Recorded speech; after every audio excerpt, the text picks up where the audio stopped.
Gray, what is that? Is that the baby? Gray, can you say baby? Baby. Yeah! We were really excited to have a second child together. That's something we planned out and thought about for the right timing for our family. And when we found out we were pregnant, we were super excited. I remember looking on my phone, tracking the growth of the baby on a little app, and the fact of the day had said that the heart forms about 4 weeks after conception. And I just thought that was so cool. We went to our 20-week ultrasound, where usually just to check on the baby, and while we were there we received some really shocking news. The ultrasound sonographer looked at us and said, "I do see something on the heart. I'm going to have to talk to a doctor." And then shortly afterward, we were given the diagnosis of Hypoplastic Left Heart Syndrome, which essentially meant that she was going to be born with half a heart. They then told us that she'd need several surgeries as well as very intensive care, and that we'd have to move from Hawaii to California in order to save our daughter's life.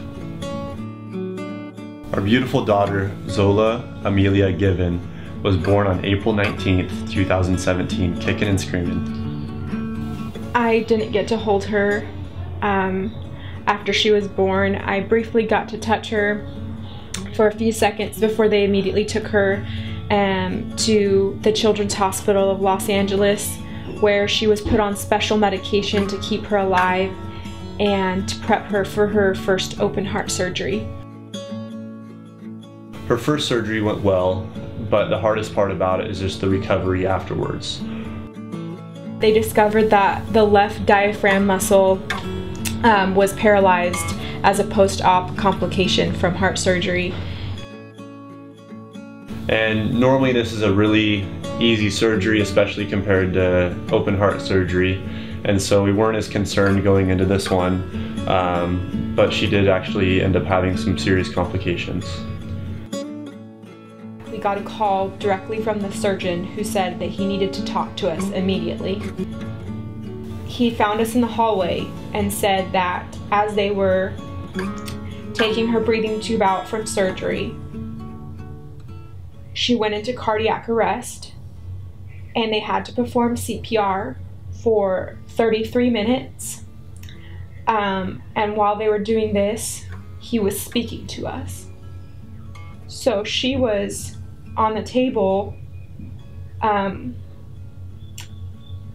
almost dead, and they had called the ECMO team, which you don't do unless it's really, really bad. And as hard as this was, we're grateful for ECMO and for the doctors that kept her alive, because without it, she wouldn't have made it. We were terrified that we were going to lose our baby.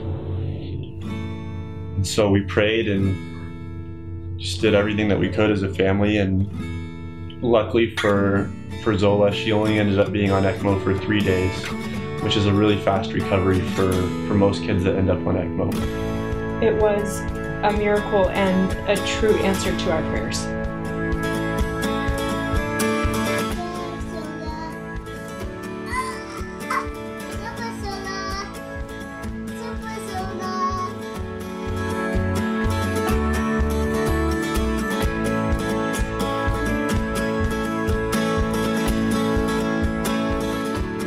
Shortly after her surgery, we were finally able to go home. We had spent 10 long weeks in the hospital, and we were finally a family of 4 again. We spent the summer together, and then on October 26, 2017, Zola went into the hospital once again for her second open heart surgery. We had really low expectations going into this surgery. We planned on being there at least 2 weeks, if not longer. But to our surprise, 4 days after open heart surgery, Zola was allowed to go back home. It was a true miracle and the biggest answer to our prayers. Zola has only been around for a short time, that in her short life, she has taught us many lessons. The biggest lesson is that we have to be grateful for every single day we have here on earth, because no one is promised anything. Life is so precious, and we want to be able to spread awareness about hypoplastic left heart syndrome and other CHDs.